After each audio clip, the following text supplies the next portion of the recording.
Every time we think we've catalogued the worst predators Earth ever produced, a fossil drawer creaks open and proves us wrong. Tyrannosaurus, Spinosaurus. The usual headline acts, sure, but 2025 hasn't been about the celebrities. It's been about the killers that hid in plain sight. Bones misfiled in dusty Mongolian cabinets, fragments lost to wartime bombings, skulls sleeping under Patagonian mud until a storm or a stubborn grad student finally woke them. What crawled back into the spotlight isn't bigger than T-Rex. It's smarter, sharper, built for methods of murder we didn't even think dinosaurs could attempt. Move over. Indominus Rex. 2025 brought the real nightmares, and tonight we're opening every drawer. Take, for example, the discovery that emerged from the dusty archives of a Mongolian museum, where two partial skeletons had been sitting in a glass case, completely forgotten and misidentified. In June 2025, paleontologists in Mongolia finally named a predator that had been hiding in museum drawers since the 1970s. Khankhuuluu mongolensis, a late Cretaceous tyrannosaur, roughly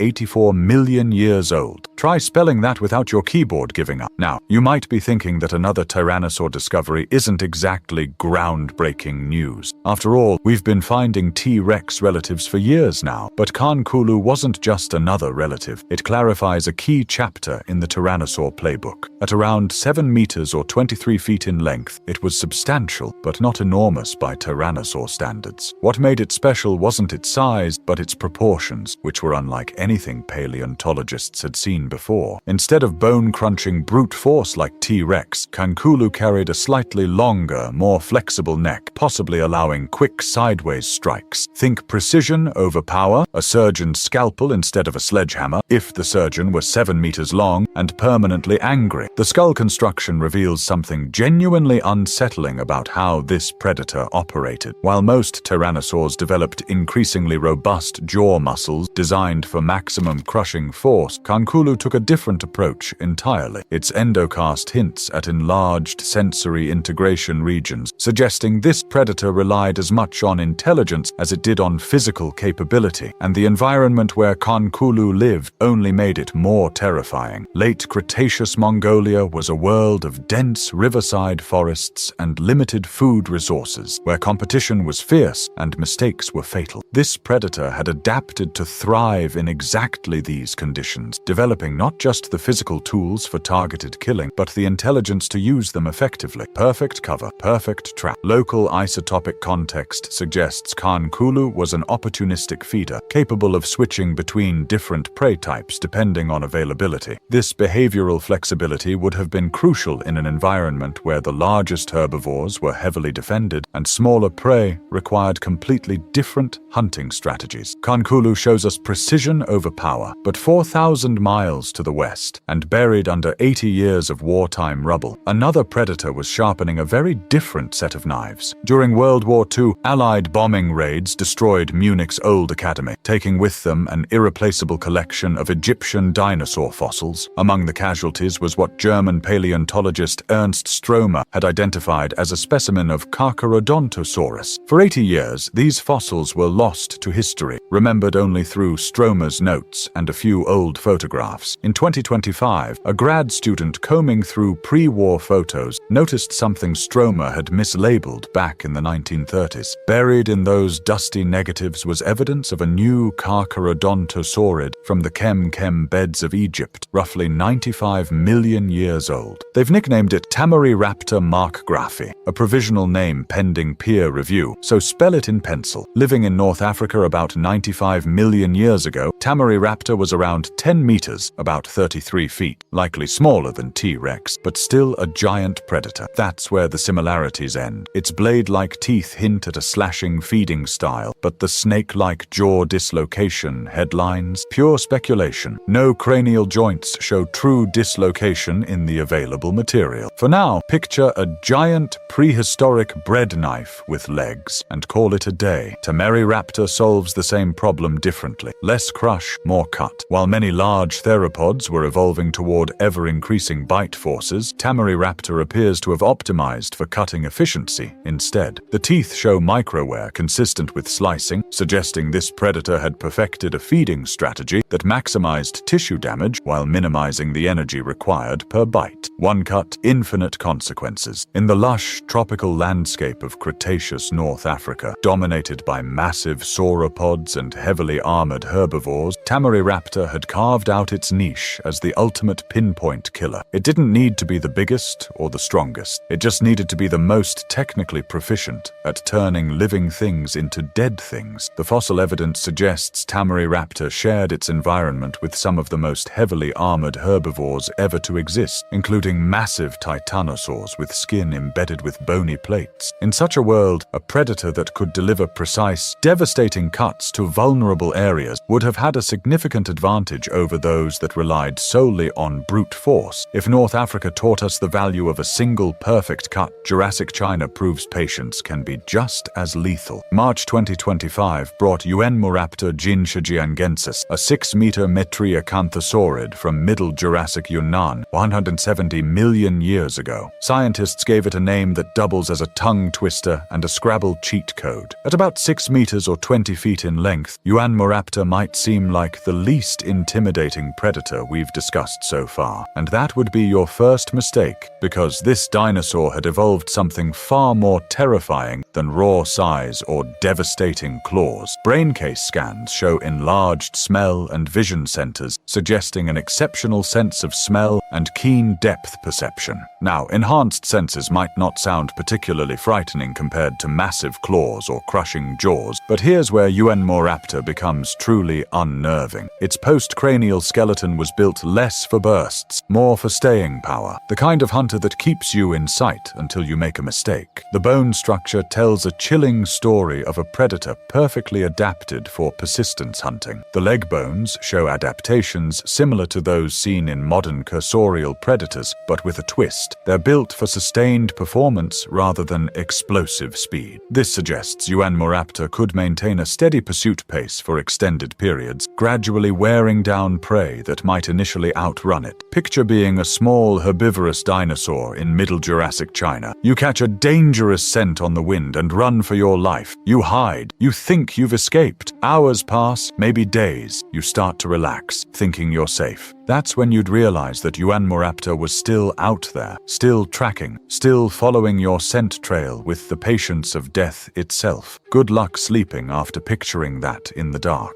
Run, if you like. It will still be there. The environmental context makes this even more terrifying. Middle Jurassic China was a world of dense forests and complex terrain, where traditional ambush predators would have struggled to maintain visual contact with fleeing prey. But Yuanmoraptor's enhanced olfactory capabilities would have allowed it to track prey through the most challenging environments, turning the forest itself into a maze with no escape. Pack behavior? Tempting, but there's no direct fossil proof. Even more unsettling is the evidence suggesting that Yuanmoraptor may have been capable of what modern ethologists call cognitive mapping, the ability to create mental maps of territory that include the locations of resources, hazards, and escape routes. If so, this would mean Yuanmoraptor didn't just follow prey randomly, but could predict where they were likely to go and position itself accordingly. Stamina is terrifying, but down in Patagonia, evolution decided endurance wasn't enough. It wanted spectacle. Patagonia's fossil fields struck again in September 2025 with Waqinraptor casale, a megaraptoran from the latest Cretaceous, 70 and 67 million years ago. If evolution ever auditioned for a horror movie, this was its showreel. Waqinraptor belonged to the megaraptoran family, a group we've covered before on this channel, but this particular species had taken the megaraptoran body plan and perfected it to an almost supernatural degree, living during the latest Cretaceous period, between 70 and 67 million years ago. This predator was a late Cretaceous masterclass in predation, tuned for one job. At approximately 8 meters or 26 feet in length, Waqinraptor was among the largest megaraptorans described, but its size was honestly the least frightening thing about it. What made this predator truly predatory were its weapons. Its first manual claw measures 40 centimeter, 16 inch of bone, likely over 50 centimeter (20-inch) with keratin, biological swords powered by unusually robust forelimb musculature. But the claws were just the beginning. The entire arm structure of Waqinraptor represents a masterpiece of predatory engineering. The shoulder girdle suggests unusually broad strike arcs, enabling the predator to attack from angles that would have been impossible for other theropods. The forearm bones are proportionally longer than those of most megaraptorans, extending the reach of those devastating claws even further. Now you might wonder what kind of prey would require such excessive weaponry. The answer came with the fossils themselves. Pressed directly against Waqinraptor's lower jaw was the leg bone of a crocodile. Not just any crocodile, but evidence of this predator's last meal. And crocodiles, as you might know, are notoriously difficult prey. Their armor-like skin, powerful jaws, and aggressive nature make them dangerous adversaries, even for the most skilled predators. But Waqinraptor had evolved specifically to hunt these armored titans. Its massive claws weren't just for show. They were fine control tools designed to pierce crocodilian armor and deliver devastating internal damage with clinical precision. The claw tips show microscopic wear patterns consistent with penetrating, tough, resistant materials, suggesting this predator regularly tackled heavily armored prey. Stealth, then shock. Attack angle modeling points to prey-specific tactics. At crocodilians, the thinned base of the neck. At big herbivores, deep flank cuts for catastrophic blood loss. Perhaps most disturbing of all, analysis of the brain case reveals that Waqinraptor possessed a level of intelligence that borders on uncomfortable. This predator was smart enough to plan complex hunting strategies, smart enough to adapt to different types of prey, and most unsettlingly, it may have exploited terrain, water edges, choke points, as many predators do, but intentional modification isn't demonstrated. Nearby wood bears feeding scratches, and while some sites show theropod scratchwork and complex movement patterns, tying tool use to these taxa isn't possible yet. Talk about overachieving. The combination of physical capability and cognitive sophistication would have made Waqinraptor virtually unstoppable in its environment. Prey animals would have had to contend not just with a perfectly armed killing machine, but with one that could learn from experience and adapt its tactics accordingly. And yet Patagonia wasn't finished, because in the same badlands where Waqinraptor honed its blades, something even meaner was waiting for its close-up. But you know what doesn't take millions of years, or opposable thumbs? Clicking that like and subscribe button. It goes a long way in helping out the channel. Originally described in 2023 but expanded with new skull material in May 2025, Koleken inakayali prowled late Cretaceous Patagonia around 70 million years ago. It represents something truly special, a predator that had evolved to thrive in one of the most dangerous ecosystems ever to exist on Earth. Living alongside massive titanosaurs and competing with other apex predators, Koleken had to be extraordinary to survive, and extraordinary it was. Talk about pressure to perform. At approximately 7 meters or 23 feet in length, Koleken was built like a prehistoric muscle car, compact, powerful, and designed for explosive performance. This predator belonged to the Abelisauridae family, known for their distinctive skull horns and powerful builds, but Koleken had taken these characteristics and refined them into something approaching perfection. Evolution, with teeth. Modeling suggests a bite force rivaling the largest known theropods, possibly north of 20,000 newtons depending on scaling method and muscle reconstruction. But remember, that's an estimate. Whatever the number, it was plenty to ruin a titanosaur's afternoon, but raw, crushing power was just the beginning. The teeth were shaped unlike those of any other abelisaurid, being simultaneously designed for both crushing and cutting. The front teeth were blunt and powerful, perfect for delivering bone-shattering blows, while the rear teeth were knife-like,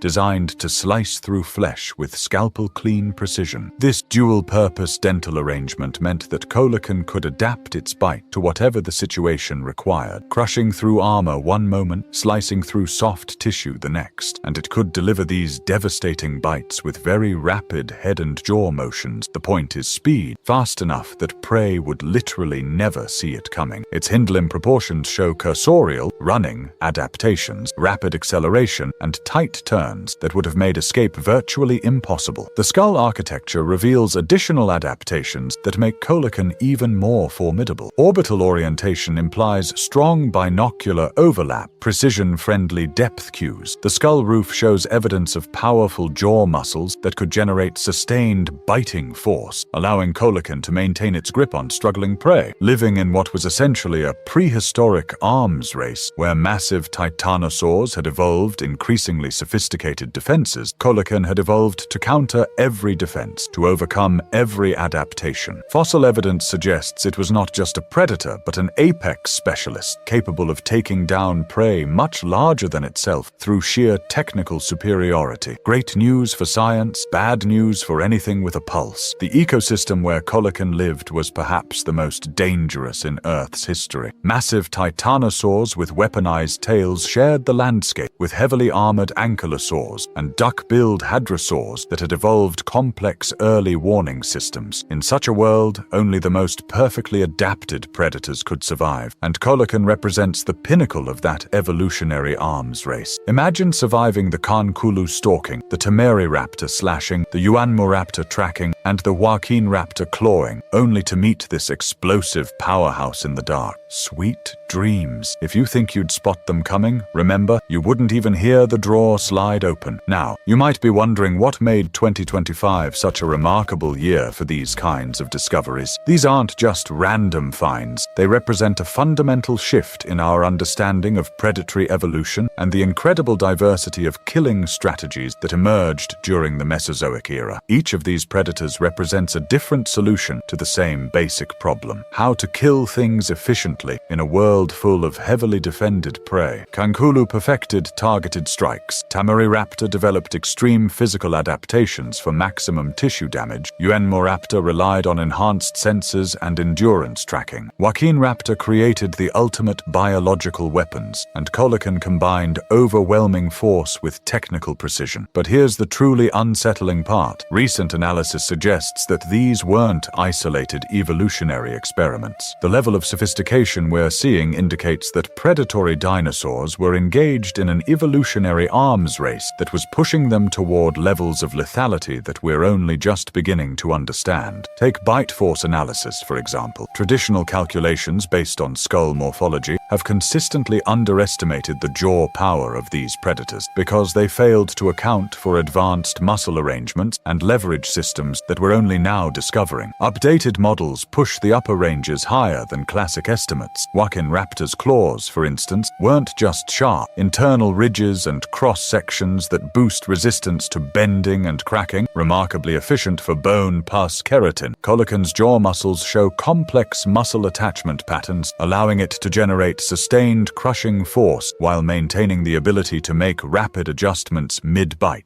And the intelligence factor cannot be overstated. Endocasts indicate enlarged regions for sensory integration and spatial processing. Complex behaviors are inferred, not observed. We're not just looking at bigger, stronger predators. We're looking at smarter ones. This has profound implications for how we understand late Mesozoic ecosystems. These predators weren't just competing with each other. They were actively driving each other toward higher levels of sophistication. Each new adaptation in hunting strategy would have selected for corresponding improvements in defensive capabilities among prey species, which in turn would have selected for even more advanced predatory techniques. The result was an evolutionary feedback loop that was producing predators of almost supernatural capability right up until the asteroid impact 66 million years ago. And based on the trajectory we're seeing in the 2025 discoveries, there's every reason to believe that if the non-avian dinosaurs had survived, we might have eventually seen predators that would have made even these unnerving creatures look primitive by comparison. Now, obviously, you might be wondering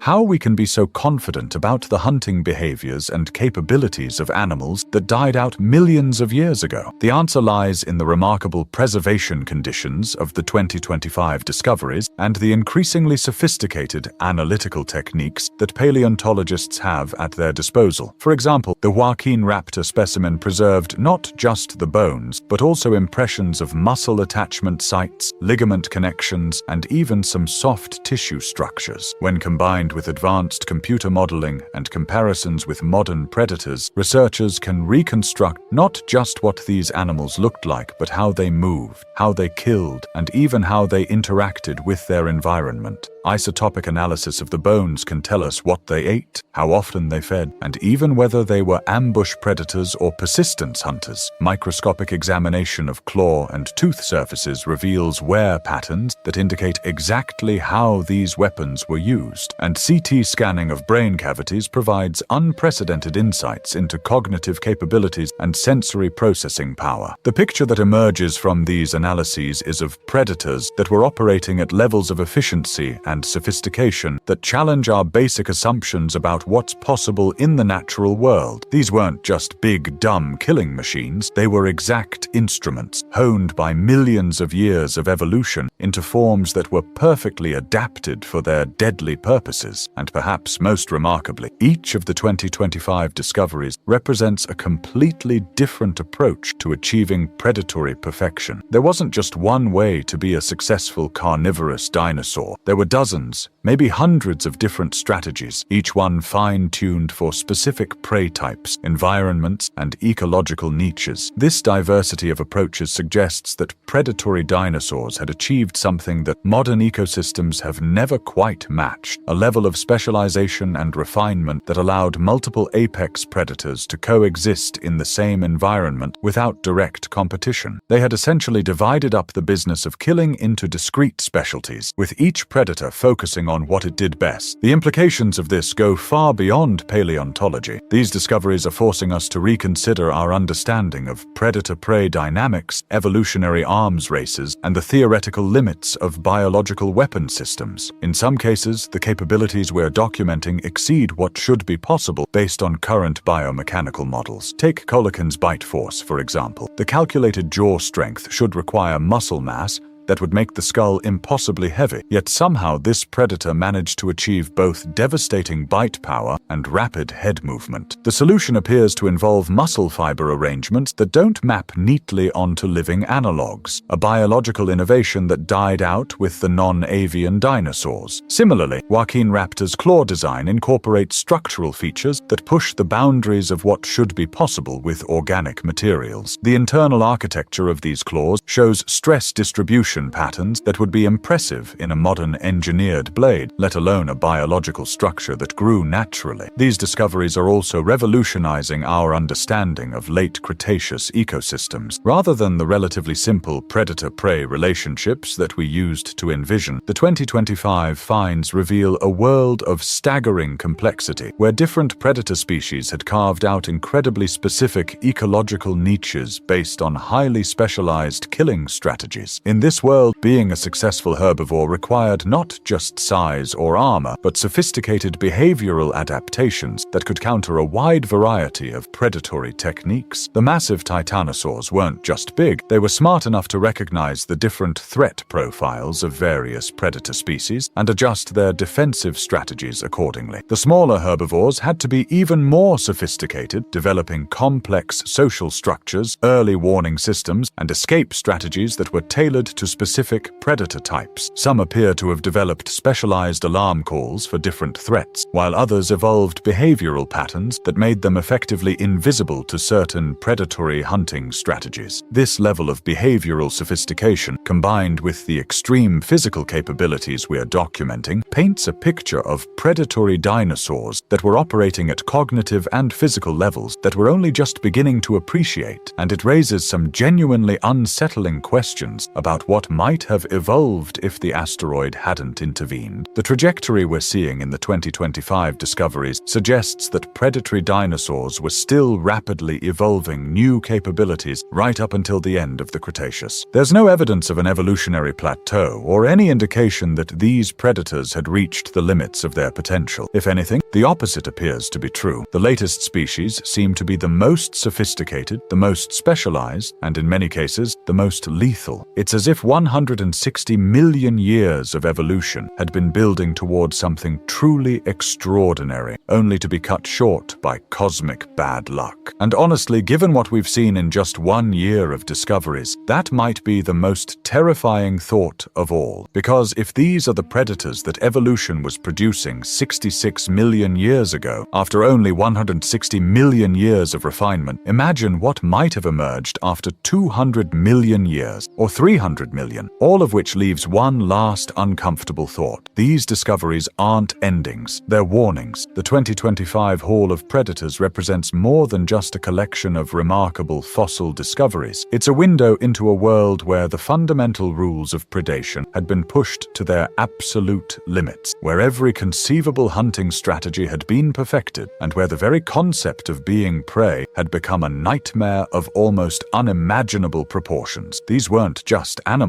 They were the end result of nature's longest and most successful R&D program, creatures so perfectly designed for killing that they redefined what was possible in the natural world. And the fact that they existed, that they thrived, that they dominated their world for millions of years, serves as a reminder that evolution doesn't care about fairness or mercy or giving prey species a fighting chance. Evolution only cares about what works. And as the 2025 discoveries strongly suggest, when it came to designing the perfect predator, evolution had achieved something truly terrifying. And somewhere in a museum storage room, another drawer is still waiting to be opened. Thanks for watching, and until next time on Dead Curious.